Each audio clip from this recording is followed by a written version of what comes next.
To have with us one of the greatest of our time, Mr. John Saxon, ladies and gentlemen.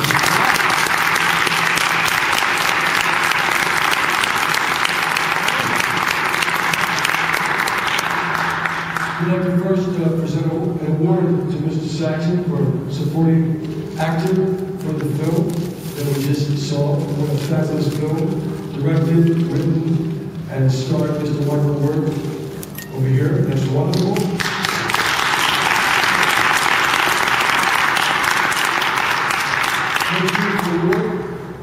The committee from the Las Vegas International Film Festival would like to award Best Supporting Actor to Mr.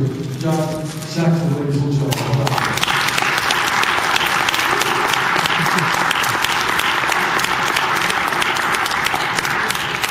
It's heavy, as Marlon Brando said when he received the Academy Award many years ago. I'm very appreciative of this, but I'm very appreciative of having been able to work in this film. And seeing it again, I'm appreciating its value. And, well, I just hope that it will grow and that the film will be seen more and more, and that's one of the reasons why I'm here. It means something to me because I started my career over 50 years ago, I think, and I went through all the different kinds of genres that existed over the hottest things at the time. A Western was the start. You had to learn how to ride a horse to be an actor. But then we went into all kinds of other things, and horror or sci-fi, but who would have ever thought about a martial arts film? I never thought about one, even though I was studying karate and things like that. I never thought that there would be a film like that until I began to see how many people, well, almost on every corner where there was a mall, there was a little dojo, a karate studio. Kids were coming, and their mothers were not soccer moms like the lady in Alaska, but they were karate moms, you know, they were taking their children. I had an experience like that, where I was brought to one of these places, and there were girls, little girls, 6 and 7 years old, and their mothers brought them to me and like to meet Mr. Saxon. And I said, well, what made you want to do this? Your mama? No. Saw Enter the Dragon on television. Okay, so that's all well and good, you know. And there's been any number of martial arts films, too many probably. But I don't want to say how old I am, but anyway, I get to the point where there was a line in the film tonight that I thought, gee whiz, did I copy that? But I don't think I did. It just happens to meld with what I feel. It's more important to touch your heart than to thump your chest. And so that's all I have to say about this.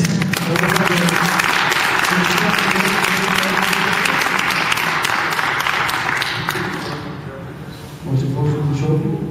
Oh.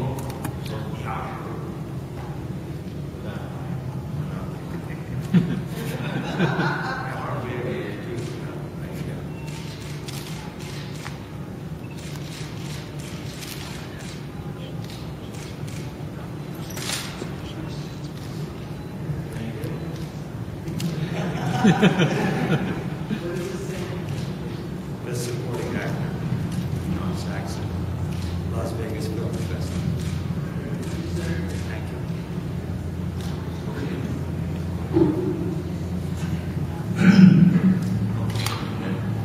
Okay, we're going to have some question and answers in a little while. My name is Tony Sack. I've been doing a TV show in Las Vegas for over 25 years. I've had an opportunity to interview some incredible celebrities from Anthony Quinn all the way up to Mr. John Saxon. It's great. We're here to recognize filmmakers, and that's why you're here. It was an incredible film we just saw by Michael Ward. But as an actor, there's different sides of the fence. There's a filmmaker watching the producers make the film, and there's actors actually involved in the film. As you, as an actor or a director or a filmmaker, emotionally, what is it that drives you to be part of the film industry? Well, I think I mentioned something that I feel now about, I don't know what to call it, sincerity, honesty, or what really, what people really feel and suffer, and things like that, rather than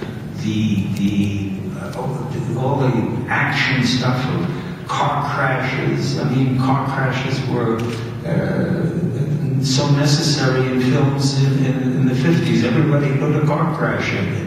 You know, a car crash is a terrible thing, really, you know, but it became a game, you know.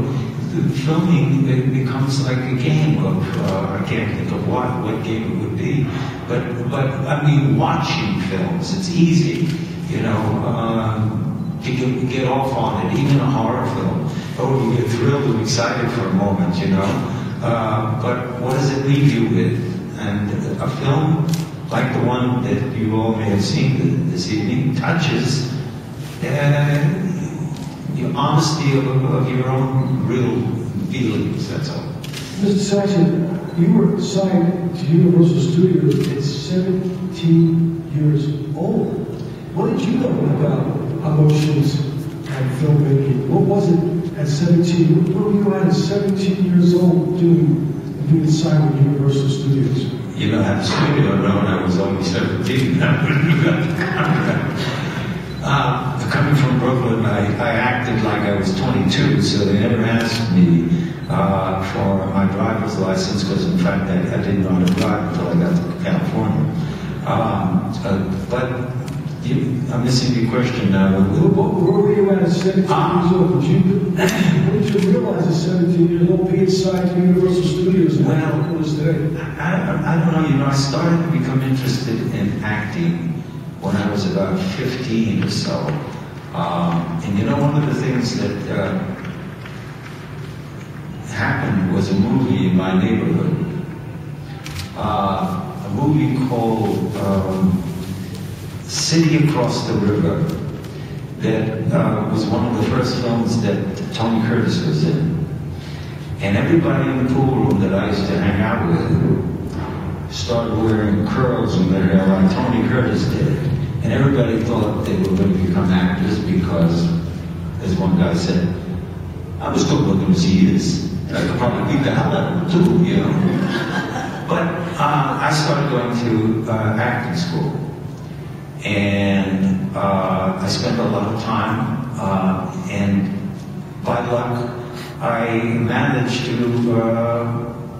somebody saw me in a photo, a magazine, Modern Romance or something, where I was playing, not playing, but photographed as a Puerto Rican gang member who had been shot in a gang war. And this photo got to an agent in Los Angeles, and so he said, I think I could do a lot for you if you come to Los Angeles. So I saved all my pennies, not that I was a good pool player, but I knew who was, so every time I would bet on the guy who won, I had enough money to get to Los Angeles in 1954.